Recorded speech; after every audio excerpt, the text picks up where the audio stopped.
problems. Wow, what was that?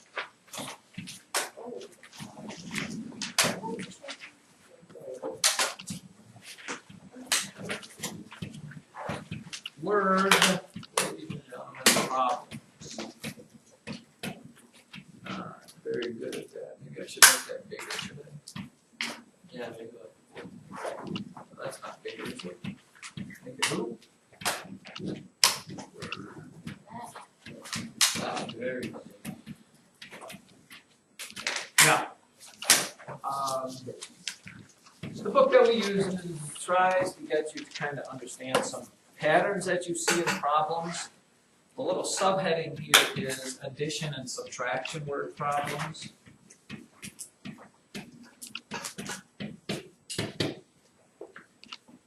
Okay.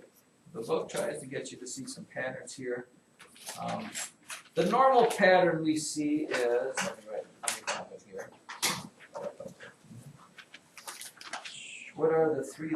They give you three different patterns, and they are combining. Write these down. Number one, or combining, in case you're a farmer.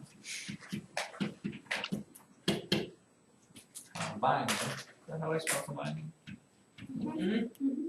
Yes. Combining, I believe it's separating and comparing.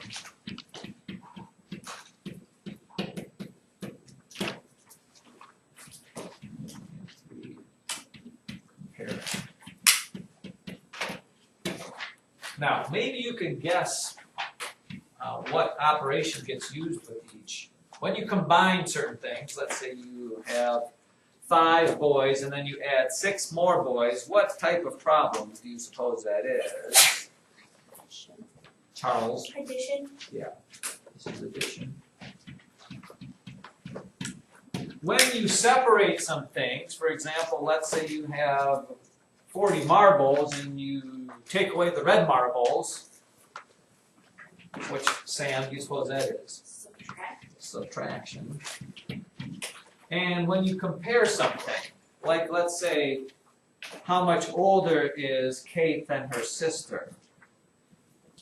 Which mathematical operation would you probably think, how much older is Kate than her sister? Now we tell, let's say Kate is, how old are you, Kate? 12. Kate is 12 and her sister is 10. How much older is she? Which mathematical operation do you suppose you're going to use on that one, Rev? Another subtracting thing. Now, let me tell you this. This is where things get awful dicey and confusing with you. And this is kind of, the book tries to get you to see this, and some people pick up on this and some people don't. That not always do you use the operation from the right, operation over there, that means these, to solve the problem. And what I mean by that, which really confused the snot out of you, is this. Just because it's a combining problem, if the story problem is a combining story problem, you may not use addition to solve it. Okay? Here's an example of that. Here's an example of that. Let's say, oh, God bless you. Let's say Bill ate 5 cheeseburgers. 5 cheeseburgers yesterday.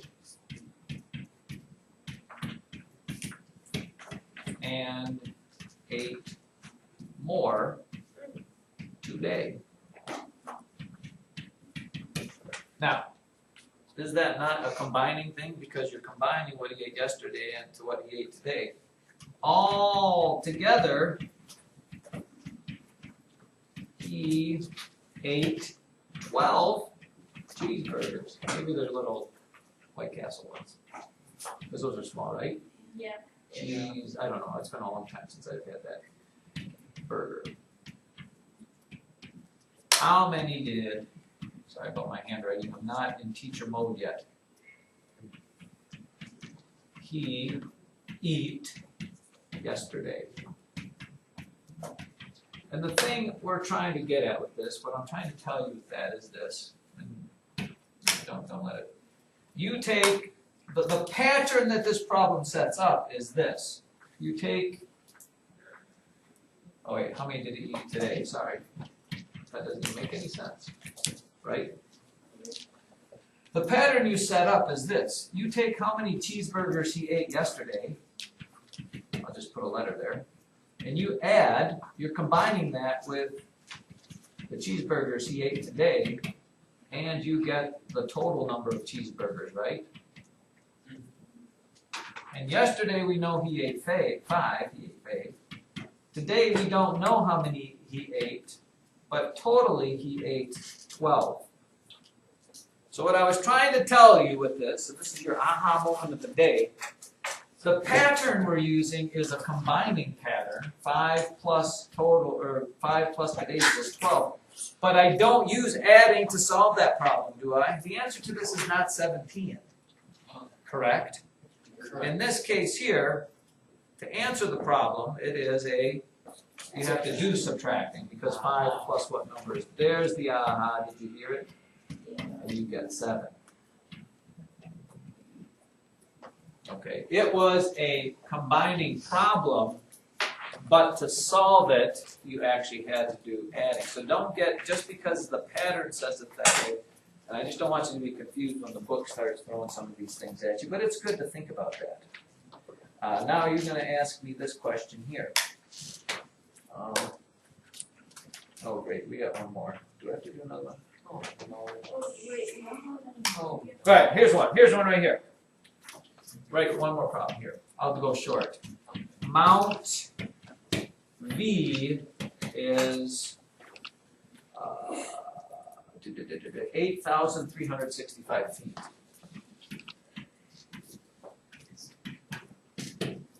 Mount M is 12,000. Doesn't matter. 14,496 feet.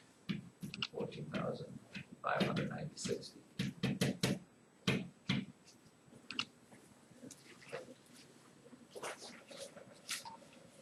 What's the question?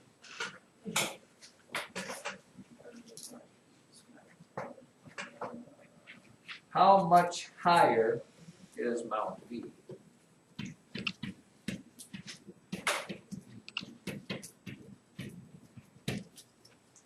Is what? Mount M. Tell them struggling. Yes. Now, so the question, if I asked you this, is this a combining problem? Is this a separating, or is this a comparing problem? Yeah, you're comparing the heights. Okay? And you're comparing the heights. And in this case, if you're doing the problem, how do they compare? Well, you would take the taller, subtract the short one, and you get how they compare, which we call the difference. It's actually the more minus the less. And it's, in this case, you actually do subtracting. Not do, but do subtracting. 365. And I won't bore you with the whole subtracting of that, but in this case, you actually do use subtracting with it. And like I said, I'm just trying to get you, when the book starts talking about these sort of things, just to get you to kind of think about math at a little bit different. And then one last problem. This one's a real good one. Anybody know who JFK was? Good. John Fitzgerald Kennedy. JFK. John F. Kennedy was elected in 1960. He was elected in 1960. At the age of 43.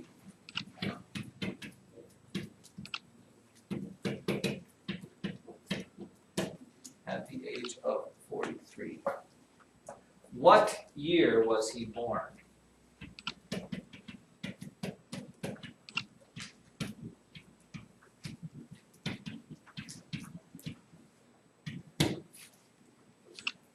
Okay, and again, I know most of you, or 90% of you, can tell me what the answer is, but I want you to try to think of it in terms of a pattern. In other words, anytime you're looking to find somebody's age, what is the pattern you use? What is the pattern you use? Well, let me give it to you because you're asking here. Did you ask, Riv? What is the pattern? You always take the later year, subtract the earlier year, and you get the age.